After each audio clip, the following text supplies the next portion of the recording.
Perang Dunia III disebut sudah berlangsung di Indo-Pasifik, ini buktinya.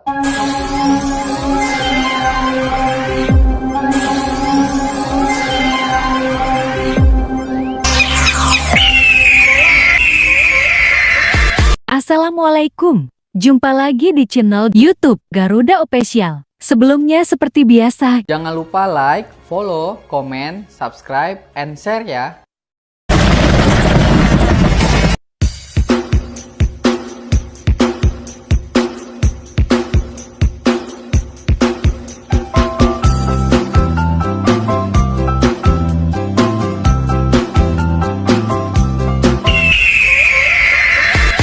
They stood up and said we're going to gut the public service even more.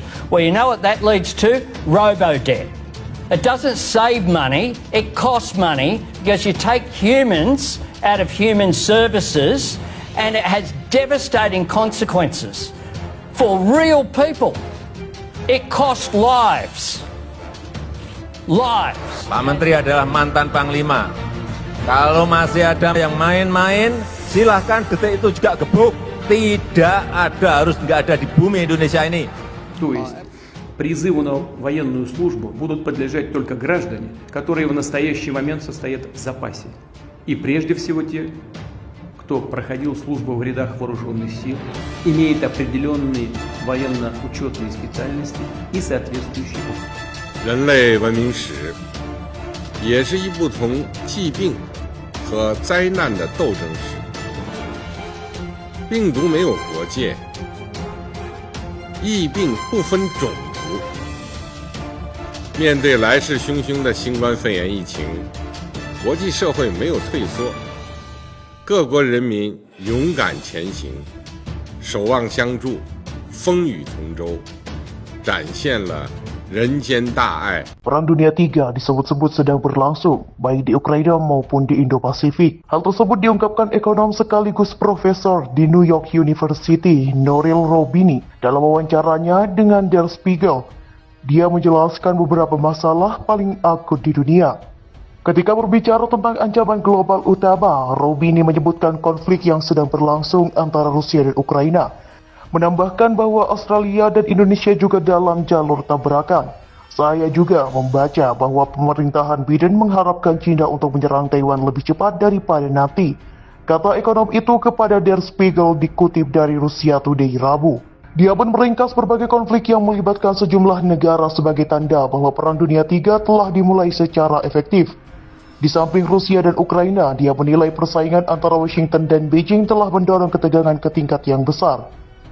Apalagi imbuhnya AS telah melarang ekspor semikonduktor tertentu ke China dan menekan negara-negara Eropa untuk memutuskan hubungan perdagangan dengan negara itu dengan alasan keamanan nasional. Dia percaya bahwa perpecahan dunia yang lebih serius akan segera terjadi.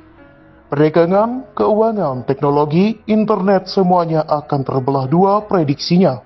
Menurutnya tidak jelas apakah negara-negara non-sekutu akan memilih pihak AS dalam konflik. Saya bertanya kepada Presiden negara Afrika mengapa dia mendapatkan teknologi 5G dari China dan bukan dari Barat.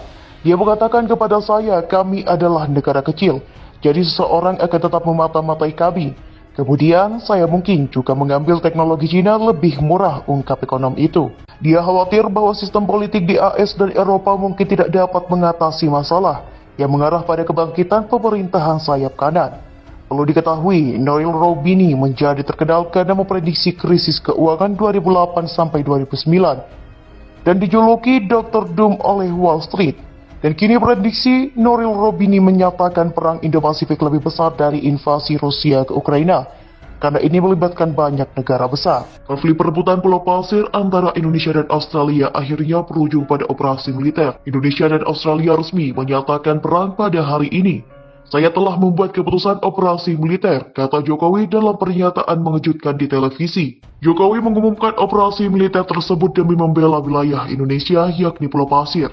Di awal pekan ini, Jokowi sudah menyatakan akan memperjuangkan wilayah tersebut dan menempatkan pasukannya di sana untuk menjaga perdamaian. Akibat aksinya tersebut, Amerika Serikat, AS, dan negara sekutu Australia mengecam langkah Indonesia. Tetapi Jokowi sepertinya tidak gentar dan justru benar-benar berperang dengan Australia. Pasca pengumuman tersebut, tentara Indonesia bergerak ke perbatasan dekat Pulau Pasir NTT. AS jauh-jauh hari sebenarnya sudah mengirimkan pasukannya ke Australia.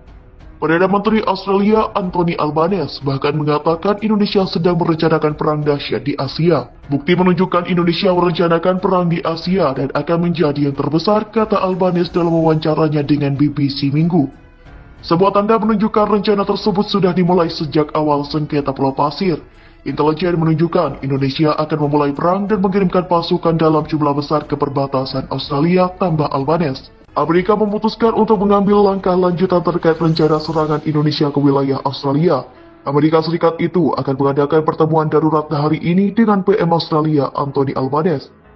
Mengutip AFP, rapat itu sendiri diharapkan akan menghasilkan keputusan mengenai tindakan lanjutan atas rencana serangan Indonesia ini.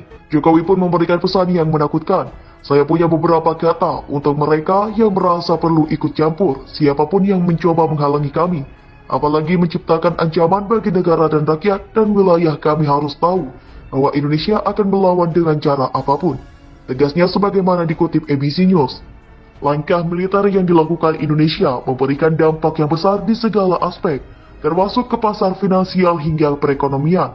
Aset-aset berisiko berguguran sementara aset aman dan komoditas terbang tinggi. Saya juga membaca bahwa pemerintahan Biden mengharapkan China untuk menyerang Taiwan lebih cepat daripada nanti, kata ekonom itu kepada Der Spiegel dikutip dari Russia Today Rabu.